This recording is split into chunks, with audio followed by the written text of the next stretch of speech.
Voltando então, Estado Novo, vamos entender como que chega ao fim, e o começo de uma redemocratização, né? Sempre entre aspas, porque tem muitas contradições, né? Então, continue para mim, Isa. O movimento querenista, aqui ó, entre aspas. Tá. O movimento querenista contou com a participação de grandes camadas populares da sociedade ao reivindicar a permanência de Getúlio Vargas no poder. Episódio histórico que intrigava os grupos liberais, como seria possível, em plena crise da ditadura, o crescimento do prestígio do ditador entre os maiores países. Para as oposições, o querenismo não passava de uma estratégia de Vargas para continuar o poder e dificultar a transição democrática. Na grande imprensa liberal, o movimento era visto como resultado de repressão e da manipulação da propaganda fascista do governo. E por serem supostamente ingênuos, os trabalhadores e populares teriam acreditado na falsa imagem bondosa do Estado. Eu vou falar para vocês em que momento que o governo de Vargas entra, enfim, como que ele se aproxima dos trabalhadores. Primeira coisa, gente, por que as camadas populares acabam apoiando Getúlio Vargas? Primeira coisa que nós temos que falar é justamente sobre as leis trabalhistas, tá? Então, nunca antes, né, não existiu isso antes de Vargas. Então, eles acreditavam que, apesar dos pesares, Vargas trouxe leis, trouxe direitos para eles, tá? Então, isso é um ponto. O outro ponto é que ele tinha um viés de controle do Estado sobre a economia, enfim, sobre o desenvolvimento econômico. Então, até o PCB, né, chegou próximo do Vargas. Uma, por causa que o PCB é um partido comunista, né? Então, as leis trabalhistas beneficiam o trabalhador. Então, eles olham isso com bons olhos. Outro ponto é que se o Estado está intervindo em criar empresas nacionais, que né, a gente falou, a siderúrgica, a hidrelétrica e tudo mais, isso para os comunistas é bom, porque daí vai ter estatais, ou seja, empresas do Estado. Então, quando a gente fala que tem uma aproximação dos trabalhadores do PSB para Vargas, é nesse sentido. Entenderam o que eu falei, pessoal? Sim. Sim. Eu sei que parece ser meio confuso, mas é uma posição totalmente ideológica. O querenismo, ele junta essas contradições. Contradição por quê, professor? Porque Vargas perseguiu os comunistas. E agora os comunistas apoiam Vargas continuar no Estado sobre uma nova Constituição? É contraditório isso.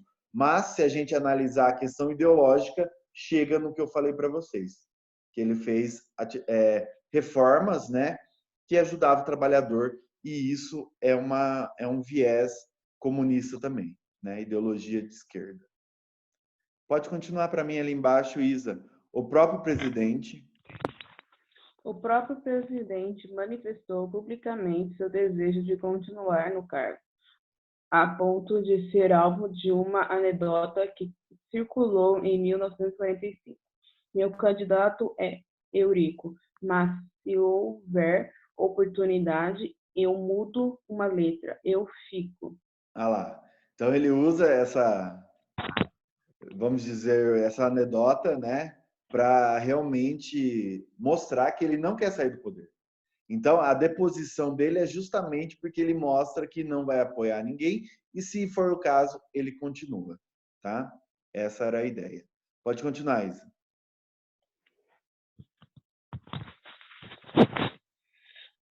A situação agravou-se quando Getúlio Vargas nomeou seu irmão Benjamin Vargas para o cargo de chefe da Polícia do Distrito Federal, tradicionalmente ocupado por militares. Pressionado pela oposição, em 30 de outubro de 1945, Vargas foi intimado pelos militares a renunciar à presidência da República.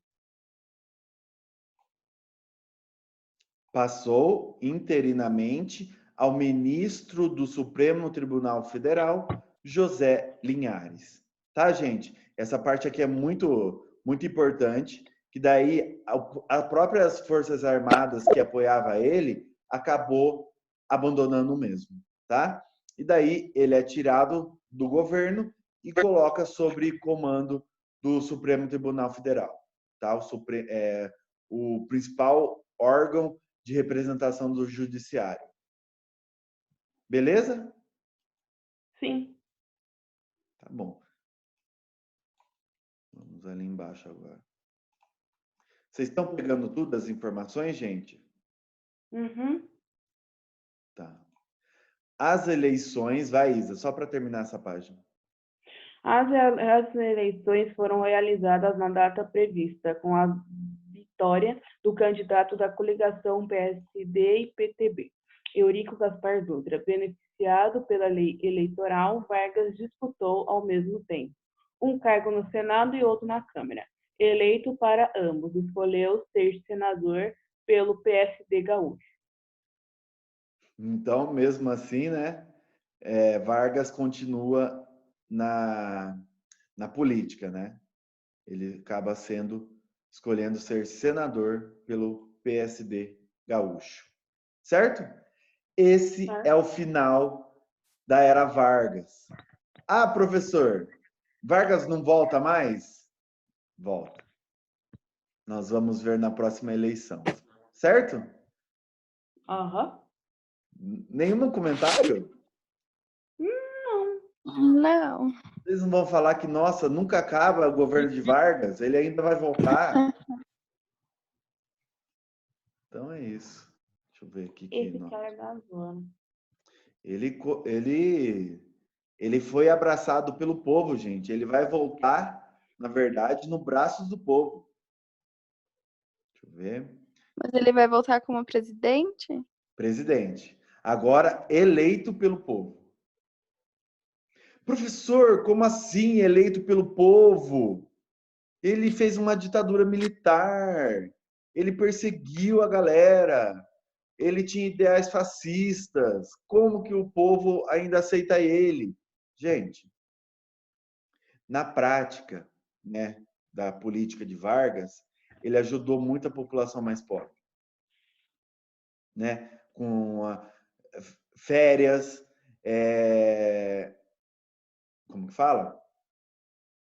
Enfim, CLT, leis trabalhistas, coisa que a população nunca teve. Então, não é tanta contradição, né? Ele acabar ganhando as eleições novamente, porque justamente ele é visto pela população mais pobre como o pai dos pobres, que nada mais é que uma coisa que ele quis construir, certo? Um populismo, né? Apesar de ter um cunho fascista, muitas raízes do fascismo também está no populismo, de controlar as massas. Como que a gente controla? Dando certos direitos a eles. Fez sentido? Sim. Aham. Tá bom, então. Cultura de massas na era Vargas. Vamos entender o porquê de pai dos pobres, né? Comece para mim, Bia. No início da época, da No década. início da década de 1930, as emissoras de rádio no Brasil só transmitiam música erudita, ópera, noticiários e leitura de textos instrutivos. A partir de 1932, a permissão para veicular propaganda transformou a programação do rádio, com programas de auditório, musicais e novelas. O rádio tornou-se um dos divertimentos preferidos da população e representou um importante veículo para a divulgação da música brasileira. Olha a sociologia chegando junto com a história, gente. Então, foi a partir de 1932 que no Brasil que começou a fazer a programação de rádio, Que daí passava o que lá, professor? Programas de auditório, novelas, certo? E o rádio tornou-se um dos divertimentos preferidos da população e representou um importante veículo de divulgação da música brasileira. Não só o Vargas também usou do rádio, tá? Hora do Brasil, que realmente quer exaltar o seu governo. Muito importante, gente. Aí, ó, quando a gente estuda antes em sociologia o conceito da questão da mídia, fica mais fácil de inserir ele na história. Entenderam isso? Sim. Sim. Tá bom. Pode continuar, Isa. Isa não, a Bia. As emissoras. As emissoras passaram a transmitir conteúdos apreciados pelo público como músicas, esportes, humor, utilidade pública e noticiários. O Repórter, Exo e o programa oficial Hora do Brasil eram para muitos as principais fontes de notícias sobre o país e o mundo. Os programas de rádio criados pelo governo eram insistentemente usados para fazer propaganda e veicular as ideias do regime. Pronto. É o que eu falei para vocês. Hora do Brasil. Gente, pedem isso também em vestibular, tá? A Hora do Brasil. Às vezes eles nem vão falar DIP, né? Que eu falei para vocês da propaganda de Vargas. Às vezes ele já vem com Hora do Brasil. E daí vocês têm que acabar analisando, né? Lembrando essa parte que a Hora do Brasil era uma das formas de propaganda do governo ditatorial, tá? De exaltar Vargas nesse momento. Certo? Uhum. Pode continuar, Isa. Isa não. Oh, meu Deus do céu. Bia, nesse sentido. Nesse sentido, para assegurar a difusão dos valores do Estado e fortalecer uma pretendida identidade nacional, por meio da ação do DIP, o governo censurava o que não estivesse de acordo com seus princípios, incentivava produções que atendessem a seus interesses, compreendendo música, teatro, cinema, literatura e até mesmo festas populares. E até mesmo educação. E até mesmo fazer um livro didático voltado para a exaltação do seu governo. Certo? Sim. Pode continuar, Bia. O samba. O samba, antes identificado como transgressor da ordem, passou a ser valorizado como a música nacional e, ao mesmo tempo, censurado para que as letras exaltassem o trabalho e a ordem e substituíssem a figura do malandro pela do trabalhador. Canções ufanistas, como Aquarela do Brasil, de Ari Barroso, eram bastante difundidas no rádio e nos desfiles oficiais de escolas de samba, criadas em 1932, com o intuito de ordenar e disciplinar o carnaval de rua.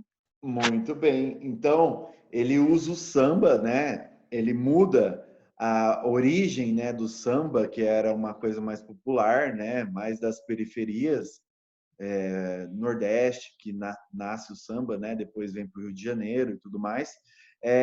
Aí ele acaba substituindo a figura do malandro no samba, né? Pela figura do trabalhador, né? O fanismo nada mais é que músicas que vão exaltar o país. Certo, pessoal? Então, o samba era muito usado para isso. Tirem um print aí dos 3 primeiros parágrafos. E falem pronto para eu não ficar esperando à toa. Pronto. Certo. Sucesso. Isa?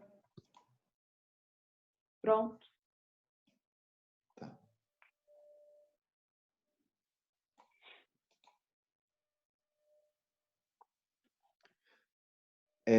Pode continuar, Isa. Mesmo com um forte controle e repressão. Mesmo com o forte controle de repressão dos órgãos governamentais, houve uma intensa vida cultural no Brasil nos anos de 1930 e 1940.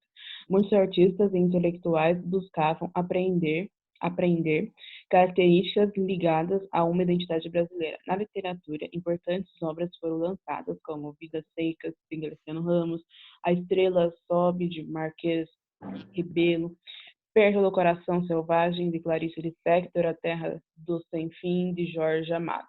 Nas artes visuais, o pintor Cândido Portinari foi reconhecido por privilegiar em suas obras questões sociais, bem como os tipos nacionais índios, mulatos, negros e a classe trabalhadora. Muito bem. Então, gente, muito importante. Apesar de todos esses problemas de repressão, né, de censura, esse momento foi um crescimento também dessa cultura que vai criticar, de certa forma, de forma incisiva, né? Não demonstrando para quem está lendo. Vamos supor, por que não censurou, então, os quadros de Portinari, professor? Justamente porque ele soube trabalhar, né? Soube trabalhar na imagem algo subentendido, tá? Que quem tem um olhar mais crítico entendeu que aquilo era uma forma de crítica, uma forma de falar dos índios, mulatos, negros, né? Classe trabalhadora, tá? Então, a arte, ela soube, apesar da censura, ela soube trabalhar, a crescer a cultura no Brasil, mesmo em períodos de ditadura. Certo? Muito importante. Só ligar o notebook aqui. Pronto. Baisa, apesar da valorização. Tá. Apesar da valorização dos tipos nacionais nas produções artísticas e da postura nacionalista do Estado Novo, o país experimentou forte influência cultural dos Estados Unidos. Em 1940, Franklin Delano Roosevelt criou o Escritório para Assuntos Interamericanos, com o objetivo de aumentar a influência estadunidense nos demais países da América, valendo-se de uma estratégia que combinava propaganda, difusão cultural e acordos econômicos e militares. O aumento das trocas econômicas e culturais entre os dois países favoreceu a difusão de hábitos de consumo e do estilo de vida estadunidense como modelo. Sabe como é o nome disso? American Way of Life, tá? Então, a partir desse momento que o Brasil começa a fechar uma troca cultural com os Estados Unidos, começa a desenvolver esse American Way of Life. Começa não, continua sendo desenvolvido, né? Que é o quê? É um valor de vida, né? Hábitos de vida que vai incentivar o consumo. Um estilo de vida norte-americana, tá? De consumir, de comprar, que a felicidade ela é conseguida através do consumo. Isso é American Way of Life, sabe? Tá bom? Desculpa, sabe nada. Tá bom? Pode continuar, Isa. Sob influência. Sob a influência dessa política de boa vizinhança, o Brasil recebeu artistas políticos e fotógrafos estadunidenses. Entre eles, cineastas importantes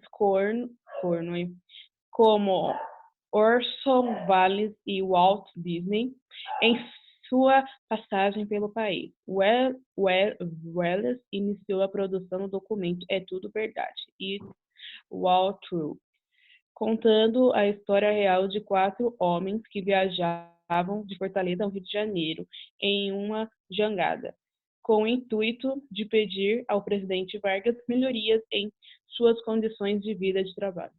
Certo. Então, gente, essa comunicação com os norte-americanos foi tão forte, né? Foi tão próximo que até o Walt Disney veio para o Brasil, né? Tanto que vai ter o Zé Carioca, né?